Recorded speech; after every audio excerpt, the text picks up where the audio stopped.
안녕하십니까. 해부학적 운동의 김수범입니다.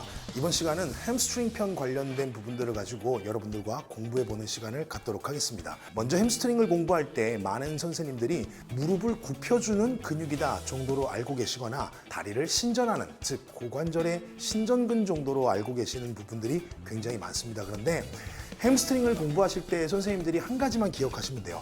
기립의 시작이 된다라는 개념으로 좀 생각해 보시면 좀 더 이해가 잘 될 거라고 생각이 듭니다. 제가 왜 기립이라는 용어를 사용을 하냐면 사람을 네 발로 기어다니는 동물과 구조적인 개념에서 차등되는 조건을 좀 살펴보게 되면 결국 직립보행이라고 하는 두 발로 걸어다니는 기준이 다르다라는 겁니다. 근데 인간이 두 발로 서기에 가장 최적화된 시작점의 베이스가 물론 발목에서부터 출발되는 건 너무 당연한 맥락이지만 체간을 근본적으로 세워줄 수 있는 그 요소로 작용하는 것이 바로 햄스트링이라고 생각을 해보시면 좀 더 이해가 잘 되실 것 같습니다.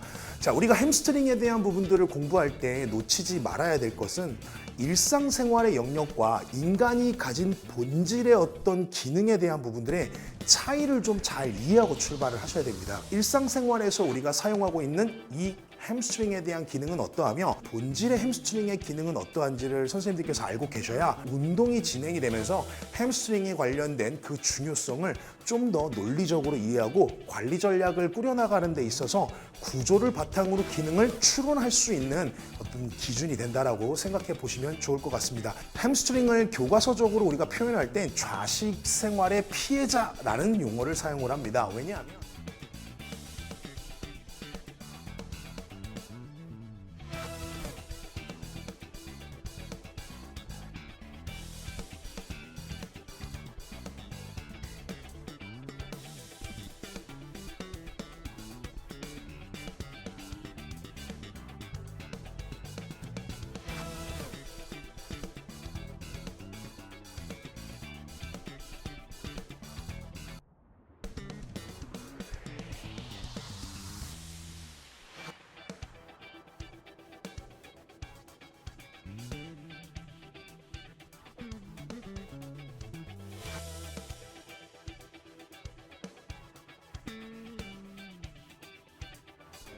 우리의 관절은 정상적인 운동면에 대한 기준의 범위라는 게 있습니다. 이거를 range of motion이라고 하는 관절 가동 범위라고 정의를 하죠.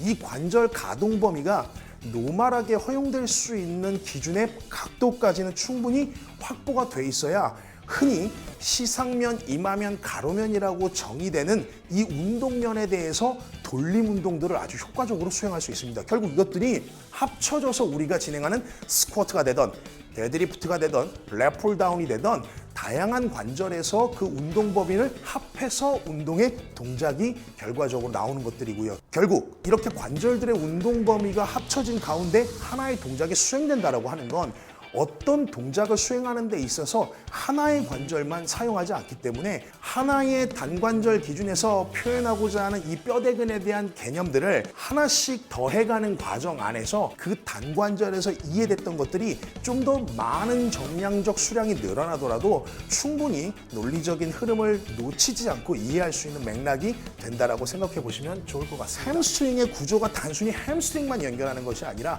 SI 조인트에 대한 안정성하고 연결이 되고 결국 SI 조인트라고 하는 건 천골 입장에서 놓고 보면 장골이라고 하는 1, 2흉과 1, 2흉 사이에 존재하는 거지만 이 천골은 요추뼈라고 하는 5번 뼈의 베이스 기저면이 되는 부분이고 즉 허리를 시작으로 등과 경추라고 하는 목뼈와 연결해 구조가 연속성을 가지고 있다라는 겁니다. 그러니까 햄스트링의 안정성은 스파인하고도 연결된다라는 맥락으로 생각해 볼 수 있다. 제가 질문을 하나 하고 출발해 보겠습니다.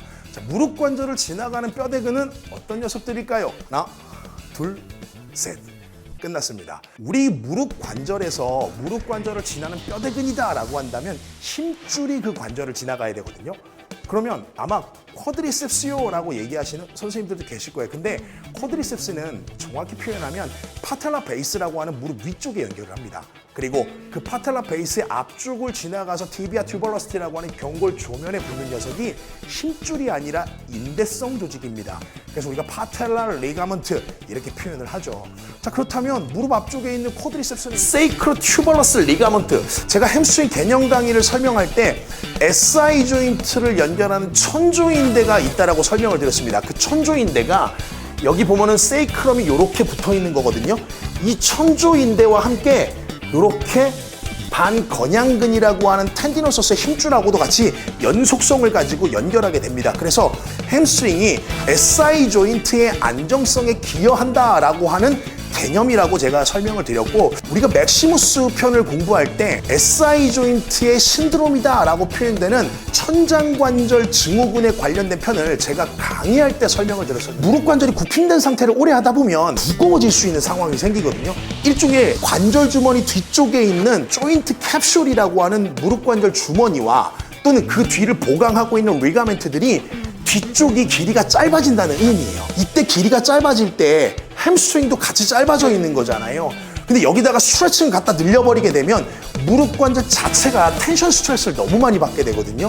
이렇게 장력을 세게 받다 보면 우리가 골지 텐던 오르간이라고 하는 골직원 기관이라고 표현을 하죠. 그 녀석이 GTO라고 정의가 되는데 얘가 장력 관계를 계속 센서링을 해요. 그러다 보니 이게 햄스트링과 관련된 부분들의 카데바예요. 앞서 제가 언급드린 것처럼 장두와 단두가 좀 붙어 있다 그랬잖아요. 그 개념으로 놓고 보면 이게 장두거든요. 이게 단두고요. 근데 요 지금 보면 밑에가 붙어 있어요. 요 개념으로 봤었을 때